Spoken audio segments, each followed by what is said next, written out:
Hey everyone, it's me Hamza and you are watching H T reacts. Welcome back to the channel. कैसे हैं आप सब? ठीक ठाक हैं? उम्मीद करता हूँ अच्छे होंगे, खैर खैरियत से होंगे, एंजॉय कर रहे होंगे। तो जनाब, हम एक वीडियो लेकर आए हैं जिसका टाइटल है कि Indian Muslim aggressive reaction on Bilawal Bhutto Zardari. और इस पे एक रिपोर्टर हैं जो कि वो क्लिप दिखाकर पाकिस्तानी अवाम का रिएक्शन देख रहे हैं। तो मेरे लिए दोनों चीज़ें मतलब की होंगी कि मतलब जो इंडियन मुस्लिम ने कहा और जो पाकिस्तानी अवाम का है कि, और फिर हम अपना भी एक मेरा उस पर स्टांस है जो बिलावल साहब ने कहा है जो कि उन्हें नहीं कहना चाहिए था। मैं वीडियो के स्टार्ट में ही कह देता हूँ कि अपने मुल्क पे तवज्जो देनी चाहिए, दूसरे मुल्क को देख के और ख़ुद से परसेप्शन बना लेना कि वहाँ के प्रॉब्लम हो रहा है ऐसे ऐसे ऐसे। आप वहाँ रहते थोड़ी हो भाई जो आप इस तरह की बात कह रहे हो। तो बिलावल साहब ने मिस्टेक की है। लेकिन हम देखते हैं, पूरा वीडियो देखेंगे फिर इस पे डिटेल में बात करते हैं। तो आइए स्टार्ट करते हैं जी। 3 2 1 and Hello. Hello, assalamualaikum guys, this is वालेकुम Muzammil Qureshi सलाम। here and you are on my channel Daily Swag। तो गाइस आज की इस वीडियो के अंदर मैं बात करने जा रहा हूँ गाइस बिलावल भुट्टो और जयशंकर के दरमियान जो कि कता ताल्लुकी कता कलामी हुई। कता उसके बाद ताल्लुकी नहीं भाई, इंडिया के तलख मुसलमानों कलामी का एक हुई। रिएक्शन आया गाइस। इंडिया के मुसलमानों ने कहा कि आप हमारे प्राइम मिनिस्टर नरेंद्र मोदी के बारे में कुछ ऐसे अल्फाज नहीं बोल सकते, वो सादिक और अमीन है। गाइस पाकिस्तानी पब्लिक के पास जाऊंगा, उनको वीडियो दिखाऊंगा जो कि इंडिया के मुसलमानों की तरफ से वीडियो एक वायरल हो रही है यूट्यूब के अंदर। वो वीडियो पाकिस्तानी पब्लिक को दिखाऊंगा, उनसे पूछूंगा कि इसमें कितनी सच्चाई है। क्या दोनों मुल्कों के इतने बड़े बड़े जो कि फॉरेन मिनिस्टर्स हैं उनको इस किस्म का रवैया अख्तियार करना चाहिए? दोनों मुल्कों के दरमियान नफरत अंगेज जयशंकर नफरतें साहब का तो फैलानी हम कह चाहिए सकते हैं या बड़े नहीं बड़े। फैलानी चाहिए? इस बिलावल बारे तो में भाई पाकिस्तानी अभी पब्लिक फर्स्ट टाइम क्या बन अपनी रहे। राय देती है, आइए कैसे आप मिलकर कह सकते हो जानते इतने हैं। बड़े बड़े? अस्सलाम वालेकुम जी। वालेकुम सलाम सर, कैसे हैं आप? बस फर्स्ट क्लास अल्लाह करम। सर नाम आपका? खालिद। सर करते क्या हैं? रिटायर्ड गवर्नमेंट सर्वेंट हूँ। माशाल्लाह, वेरी नाइस। सर बेसिकली मेरा आज का आपसे बात करने का पर्पस है कि आपने देखा होगा कि जयशंकर साहब और बिलावल भुट्टो के दरमियान जो तकरार थी उसके एक अभी जवाबात हैं, जबकि बिलावल भुट्टो साहब ने एक जब अपना जवाब दिया इंडिया को कि भाई जो कि भी मोदी साहब के बारे में जो भी बातें की हैं, उसके बाद जो रद्द अमल आया, एक वीडियो आई है इंडिया से। इंडिया में जो मुसलमान मौजूद हैं वो कहते हैं कि भाई आपने मोदी जी जो है हमारे प्राइम मिनिस्टर, आपने उसके बारे में कुछ नहीं कहा ना। प्रोटेस्ट करने उधर देखे, जरा इसको हमारा आप कैसे हिंदुस्तान देखते हैं? माननीय नरेंद्र मोदी जी का अपमान नहीं सहेगा। और माननीय नरेंद्र मोदी जी हमारे देश के जो आपने है बताना सबसे क्या ये मुसलमान बेहतरीन जो लीडर हैं। इंडिया में कर रहे हैं ये सही है या नहीं? बिल्कुल सही है, इसमें गलत किया ही किया उन्होंने। हमारे देश के प्रधानमंत्री के खिलाफ जो भी अपशब्द कहेगा उसको हम नहीं छोड़ेंगे, क्योंकि हमारा देश अब विश्व गुरु बनने के अग्रसर पर होने जा रहा है। विदेश मंत्री ने जो बयान दिया है बिलावल भुट्टो ने, उन्होंने प्रधानमंत्री पर बेहद आपत्तिजनक बयान दिया है। उन्होंने लादेन से तुलना करते हुए उन्हें कहा है कि वो तो मर गया लादेन तो, लेकिन मैं बोल भी नहीं सकता माइक पर जिस तरह की टिप्पणी की। आप किस तरीके से देखते हैं? हमारा हिंदुस्तान माननीय नरेंद्र मोदी जी का अपमान नहीं सहेगा। और माननीय नरेंद्र मोदी जी हमारे देश के जो है सबसे बेहतरीन लीडर हैं और सबका साथ सबका विकास के साथ देश को चला रहे हैं।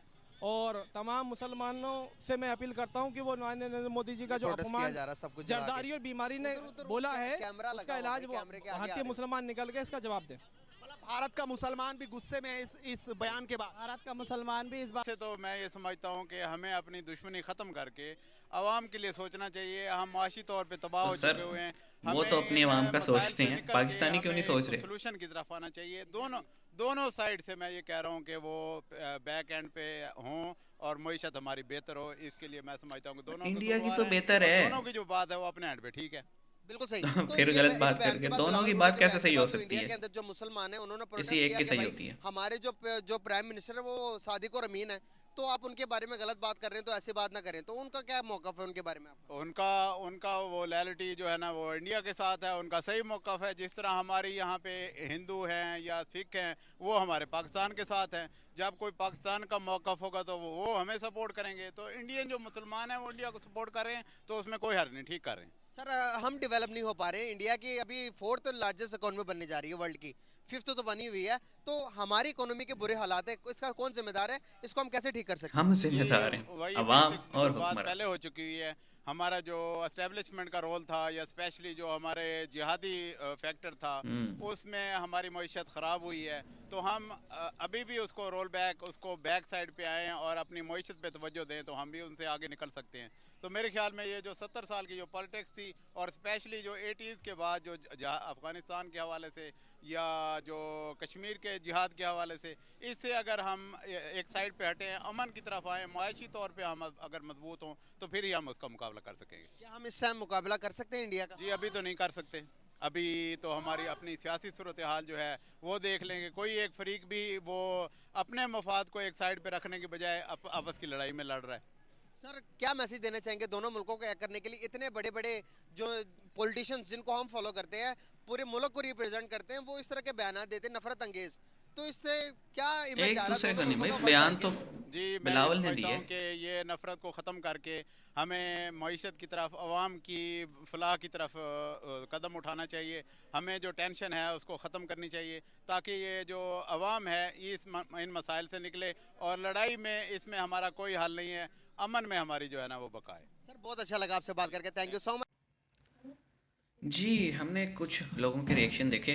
फ़र्स्ट ऑफ़ ऑल मैं एक चीज़ क्लियर करना चाहता हूँ कि शुरुआत किसने की थी? बिलावल भुट्टो ने। आप उनके प्राइम मिनिस्टर को, जो कि अपनी सेकंड टर्म में और थर्ड टर्म भी उन्हीं की होगी जो मुझे परसीव हो रहा है, जितनी वो डेवलपमेंट कर रहे हैं और जिस तरह से लोग उन्हें मोहब्बत करते हैं, जितने अभी तक बाय इलेक्शंस हो रहे हैं उसमें जो बीजेपी का जो एक कह लें कि ग्राफ आ रहा है, तो वो थर्ड टाइम भी प्राइम मिनिस्टर मोदी ही होने वाले हैं वहाँ पे। और वहाँ पे इतने पॉपुलर लीडर को अगर आप जो है ना वो अल्फाज कहें, मैं नहीं दोहराऊँगा जो मैंने सुने थे अपने मीडिया पे, लेकिन मैं दोहराऊँगा नहीं वो अल्फाज। और आप कैसे कर सकते हो यार? मतलब अगर फॉर एग्ज़ाम्पल बिलावल भुट्टो की वालदा थी Benazir, she is a wonderful lady. अभी उनका 2 दिन पहले जो है उनका बरसी भी थी। लेकिन अगर कोई इंडिया से उठ के उनकी उनकी वालदा को, जो कि इस पीपल पार्टी की चेयरपर्सन थी, उनके बारे में इस तरह के अल्फाज यूज़ करता, तो बिलावल साहब को कैसा लगता, या पीपल पार्टी के जियालों को कैसा लगता, उन सपोर्टर्स को कैसा लगता?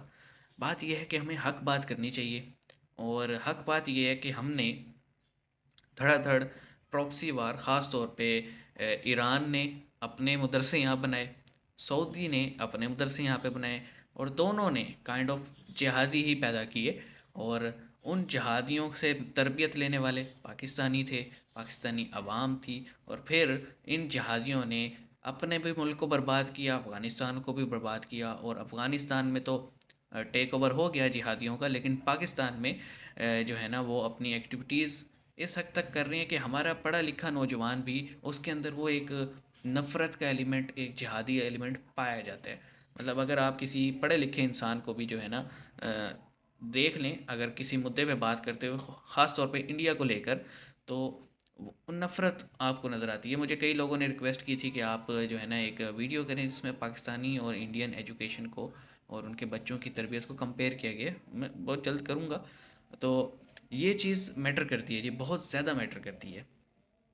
द थिंग इज़ कि नफ़रत को नफ़रत से ख़त्म नहीं किया जा सकता। प्राइम मिनिस्टर मोदी ने, आपको याद होगा, 2014 की कैंपेन में भी और अपनी नेक्स्ट कैंपेन में भी हमेशा यही कहा है कि पाकिस्तान अपने जिहादी, वो कभी भी पाकिस्तान को as a whole nation treat नहीं करते। वो कहते हैं कि आप हाफिज़ सईद के ख़िलाफ़, महमूद के ख़िलाफ़, अज़हर के ख़िलाफ़, ये जो जिहादी एलिमेंट्स और ये दाऊद इब्राहिम वगैरह जितने भी टेररिस्ट ऑर्गेनाइजेशंस आपने पाली हुई हैं, आप इनके ख़िलाफ़ एक्शन लें, आप एक्शन लें, आप एक्शन लें, और अपनी आवाम पे गरीबी मिटाने के लिए काम करें। हम आपके साथ भाइयों की तरह रहेंगे। ये 2014 में भी कह चुके हैं, और उसके बाद जो उनका इलेक्शन था उसमें भी कहा। तो उन्होंने कभी भी ये नहीं कहा कि हम जो है ना पाकिस्तान को ये कर देंगे या वो कर देंगे। हाँ, उन्होंने पाकिस्तान से जो बातें की जाती हैं उनका जवाब दी है, और जवाब देना बनता भी है भाई। कोई भी गैरतमंद इंसान अगर उसको धमकी दी जाए या उसके बारे में कुछ गलत बोला जाए, तो वो गैरतमंद इंसान जवाब ज़रूर देता है, चाहे वो शरीफ हो, फिर चाहे वो ज़रा एग्रेसिव हो, जवाब ज़रूर देता है। तो इंडिया ने सिर्फ हमेशा जवाब दी है, चाहे वो फिर जंगी हो जाएं। हमने 48 में अटैक किया, 65 में अटैक किया, 71 में अटैक किया, उसके बाद हमने 99 में अटैक किया, 2003 में इंस्टिगेशन की। तो हमेशा हम ही करते हैं, स्टार्ट हम करते हैं, वहाँ से तो जवाब आता है, और यहाँ पे मीडिया पे कुछ और ही कहानी सुना दी जाती है। तो इट्स बेटर ना कि हम जितने आपके इलाके में जो मदरसे हैं, और हर इंसान को पता होता है उसके उसके एरिया में कौन सा ऐसा मदरसा है जो कि जिहादी लिटरेचर अपने बच्चों में तकसीम करते हैं। मुझे अच्छे से पता है, और मेरी कोशिश होती है एटलीस्ट मेरे घर के बच्चे तो वहाँ ना जाएं। और बाकी जो आसपास के दोस्त अहबाब होते हैं उन्हें भी मना करता हूँ, भाई फ़लाँ जगह ना जाया करो, वो आपको कुछ और ही पढ़ा रहे हैं, इस्लाम नहीं पढ़ाते। तो हर इंसान को पता होता है, और इंडिविजुअल लेवल पे आप अगर कोशिश करें ना, इनको आइसोलेट कर दें, इनके पास जब आप अपने बच्चे नहीं भेजेंगे तो उनके पास खेती नहीं होगी कोई, ठीक है, और उस खेती का ब्रेन वाश नहीं करेंगे वो, तो डेफिनेटली अल्टीमेटली क्या होगा कि खुद ब खुद ये अपने ही वजन से गिर जाएंगे जब आवाम बायकॉट करेगी इनका, ठीक है। इस चीज़ को समझें, अपनी गलतियां हमें ठीक करनी पड़ेंगी, अपने जहन में जो जहालत और जिहादीपन है वो हमें ख़त्म करना पड़ेगा। आई एम नॉट सेइंग कि आप अपने दीन से पीछे हट जाएं, नमाज़ पढ़ें, हम भी पढ़ते हैं, ठीक है, लेकिन आई एम जस्ट सेइंग कि मुल्ला मिंबर पे बैठ के जो भी कह रहे हो उसे मानो मत, तहकीक कर लो सही भी कह रहा है कि नहीं कह रहा, ठीक है। पता नहीं है मुल्ला ब्रिगेड पीछे ना पड़ जाए हमारे, लेकिन मैं ये समझता हूँ कि पाकिस्तानियों को अपनी चीज़ों पे गौर करना चाहिए। तो और डेफ़िनेटली जो बिलावल भुट्टो ने कहा उसे भी अल्फाज ऐसे यूज़ नहीं करने चाहिए भाई। तुम प्रॉब्लम असल में बिलावल का ये है कि बाहर से पढ़ के आए हैं, सारी एजुकेशन बाहर से की है, सब कुछ जानते बूझते, just for the sake of his politics and his agendas in Pakistan वो इस तरह की बातें कर रहे हैं। उसे सब पता है, उसे सब हिस्ट्री वो बाहर से पढ़ के आया है, वो यहाँ पे तो पढ़ा नहीं है, यहाँ ना यहाँ के मदरसों में गया है। द प्रॉब्लम इज़ कि उसको पता है कि वोट कैसे मिलते हैं, पब्लिक के सेंटिमेंट से कैसे खेलने हैं, कि उसको पता है यहाँ पे अवाम में जहालत कितनी है और वो इस जहालत को यूज़ कर रहे हैं। तो बिलावल साहब देखें, आप एक एक जो है ना फॉरेन मिनिस्टर बने हैं, तो बेहतर नहीं है कि आप हक बात कर लें।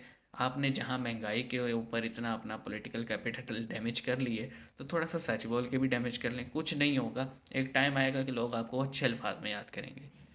तो लेकिन अगर आप सच बोलेंगे, अगर आप सच नहीं बोलेंगे और इस तरह की बेतुकी और जो हमेशा से कन्वेंशनल बातें पाकिस्तान करता आया है या पाकिस्तानी लीडर्स करते आए हैं, तो फिर आपको अच्छे अल्फाज में तो याद नहीं रखेंगे ना। तो मिलते हैं नेक्स्ट वीडियो में।